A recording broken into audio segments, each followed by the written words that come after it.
Hey guys, how y'all doing today? Tyler here, AliensRock50. Welcome back to another Bloons TD Battles video. So I've been playing in the hacker pool a lot recently because I've been placed in the hacker pool. I was just looking for some games in there. And I've come across a lot of people that have like 2 billion wins, 2 billion losses, 2 billion medallions, and like 900,000 first place badges. So obviously they're the godliest player ever, right? Well, no, they suck complete donkey balls. They're truly new at the game, truly inexperienced, and make a lot of common mistakes. There's like some very common mistakes that a lot of noobs make. So I'm pointing this out in this video, so if you make any of these mistakes, you can recognize it and try to overcome it, because overcoming these things definitely makes you, at least in some way, a bit of a better battles player. And I'm not like, condemning noobs. I'm not saying it's bad to be noobs. I mean, I was a noob when I started. I probably did some of these things as well. I'm just pointing them out because really every single fucking game I had in the hacker pool against like someone with 2 billion medallions and all that, everyone made at least like one stupid mistake or just terrible play. So nevertheless, 5 things that noobs do. Alright, so the first thing a lot of new players do is completely waste their road spikes. So if you're playing in battle arenas and not normal assaults, you get 3 sets of free road spikes that you can use however you want.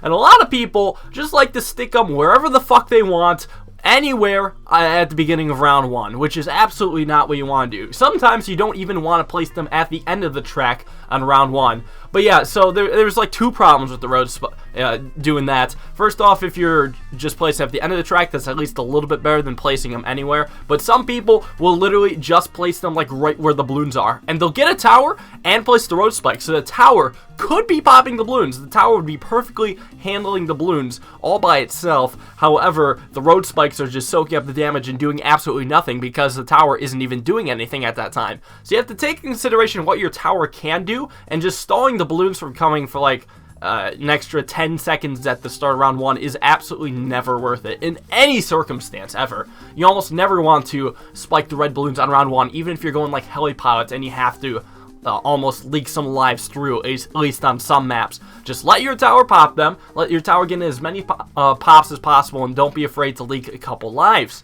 So a big example is if you have a triple dart monkey, and a triple dart monkey can handle constant red balloons. No matter how many red balloons you send at it, the triple dart monkey will defend them. And if you're just placing down road spikes to pop the red balloons and the dart monkey is doing nothing, it's just a waste of bomb power and a waste of road spikes. So when do you use road spikes? Road spikes actually have a lot of fantastic uses to mid to early late game. It's not really early game, late game. It's mid game for the most part. So first use is pink balloons. Sometimes you have a tower that's just not great against pink balloons, and you want to strategically place the road spikes so they snipe pink balloons and keep your tower shooting where you want it to shoot and defend pink balloons in early rounds. I mean, sometimes it's kind of comparable to just placing at the end of the track, but it's not always the same. Again, there's flexibility here, and also just positioning a tower. And also, there's lead balloons. Sometimes you don't have early lead balloon popping power, so you can use the road spikes to just nail those down. Then there's early ceramic and camo ceramic balloons. So if you're going for a wizard strategy, wizards generally have a hard time against ceramics, especially if you don't want to get the fire tornado wizard. Like, legitimately, there are cases where spending 2,000 or 2,600 is too much, and you would much rather spend that on farms. So what a lot of people do is road spike those down. They just look for the ceramic, hit the shell, and the ceramic gets absolutely demolished. You get knocked down to like zebras or whites and blacks or something like that.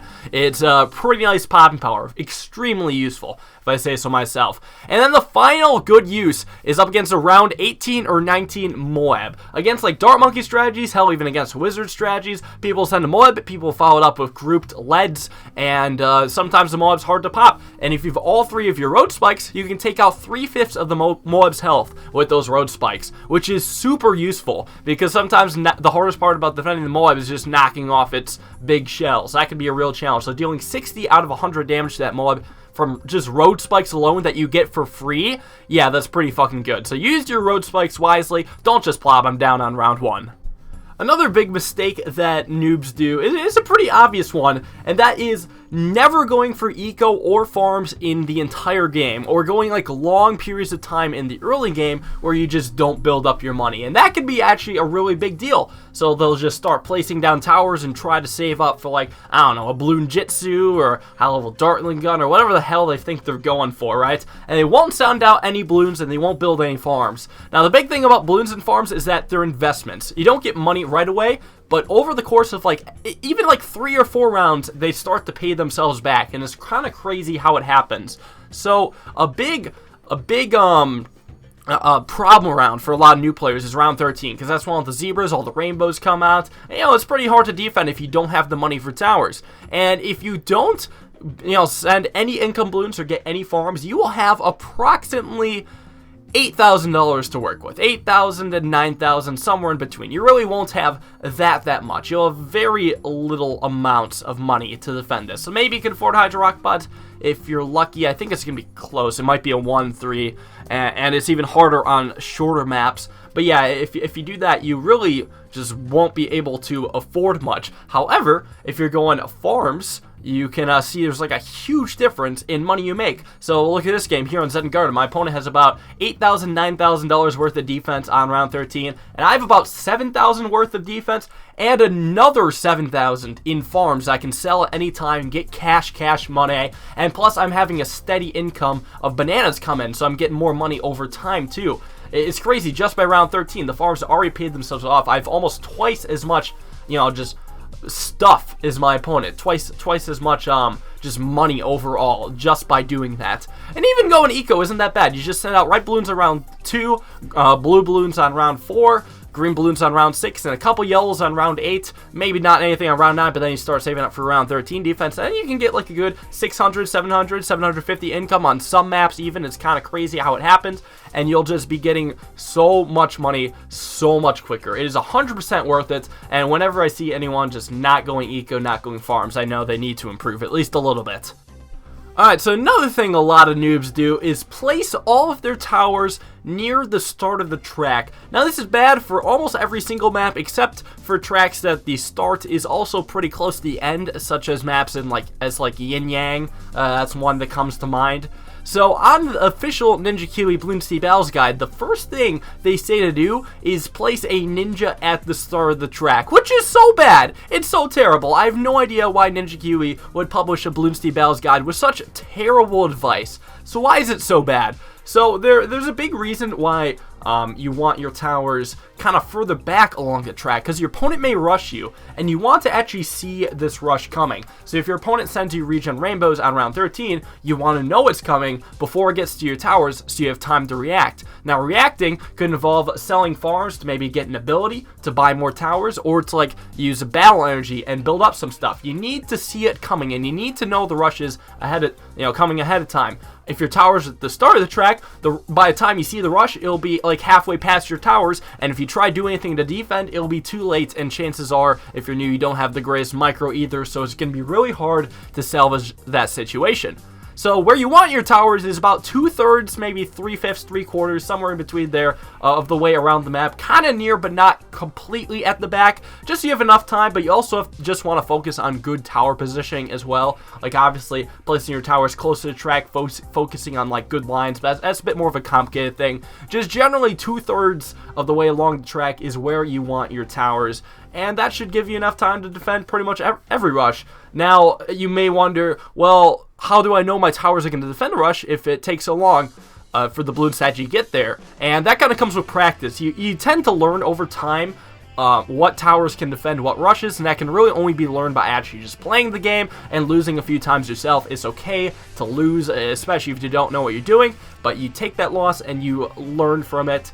Also, I guess sometimes it's nice to gauge how big the rush is. Sometimes a lot of people will pretend like they're sending a massive rush, but actually just send a small rush in hopes to get you to overreact or over-defend.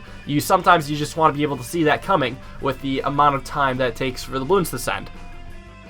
Alright, so a fourth thing a lot of noobs really like to do is try extremely desperately to keep their life total at 150. Now, this ties into some previous points, actually, such as placing the road spikes all down on round 1. And a lot of people like to do that so they can just stay at 150 lives and feel safe.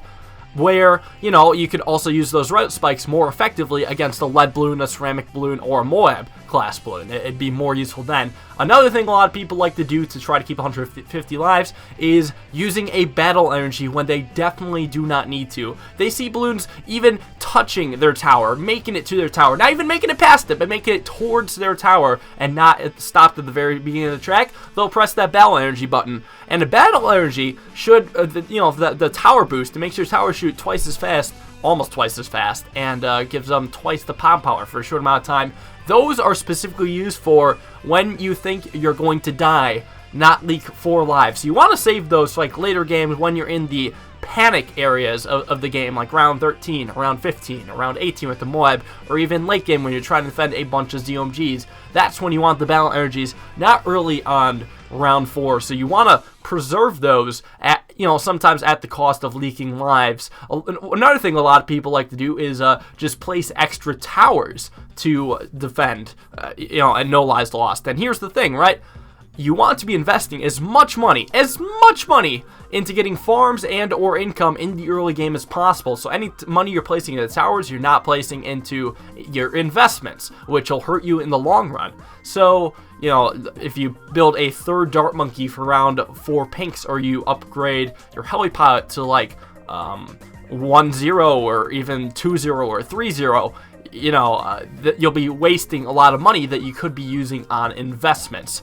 And in the long run, that really does hurt you. A good mentality to have is just the only life that matters is the last one. 140 lives before that don't really matter too much. Now, it all depends on your confidence in actually being able to defend. Sometimes it's just a bit safer being around 100 lives than it is being at 2 or 3. So I like to say, the first 75 lives genuinely do not matter in any circumstance. Maybe except for tournaments. I'm not really talking about tournaments, because even still, they really don't matter that much in tournaments.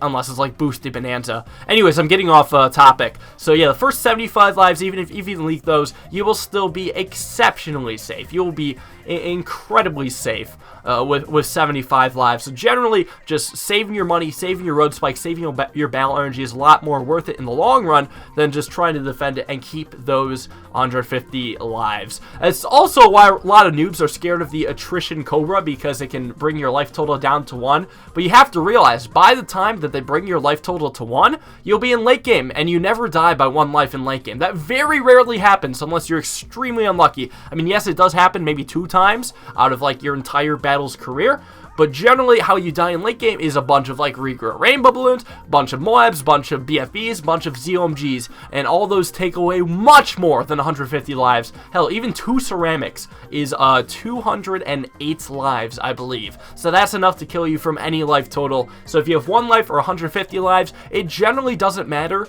after round, I want to say 25. Even after 22. 22 is probably the last real panic round. After that, it's almost all or nothing. It's just really how it works out most of the time. So keep that in mind. Invest more in just investments, farms, and income, rather than trying to keep 150 lives. The final thing that a lot of noobs do is a slight improvement over a previous one. They go farms, but they don't place down a farm right away. So this is better than not sending your eco or building farms the entire game. But what a lot of new players like to do is they'll bring farms, and then round 1, instead of placing a farm, they'll place a tower. So if you are going farms, the first thing you want to do on every map except for indoor pools is just place down a farm. Just place it down.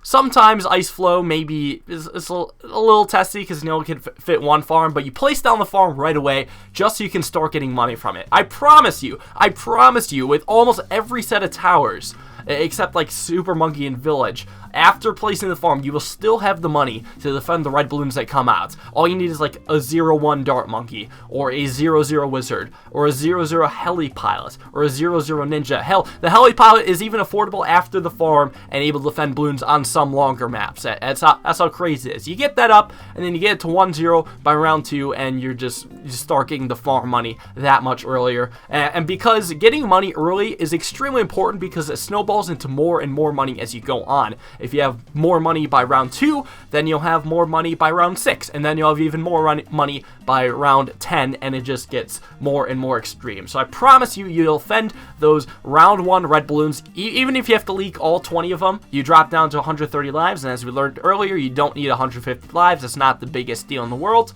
So just want to get that farm going right away, and you want to start on that massive farming train.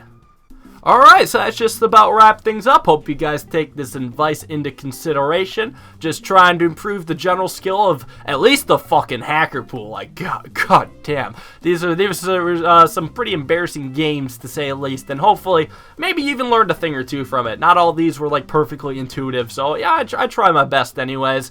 So, yeah, thanks you guys for watching. Hope you enjoyed. Sorry about not uploading yesterday. That was the final day I was at my parents' place, and I just wanted to spend time with family. Didn't have time to come around to YouTube videos. So now we're starting back up today, back at my place at university. Ham and, just going ham on daily uploads, and we're going to keep that going for at least a while until I get bored again. But, yeah, thanks you guys for watching. Hope you enjoyed. Be sure to subscribe if you haven't. Daily uploads, and I'll see you guys all in tomorrow's video. Peace out.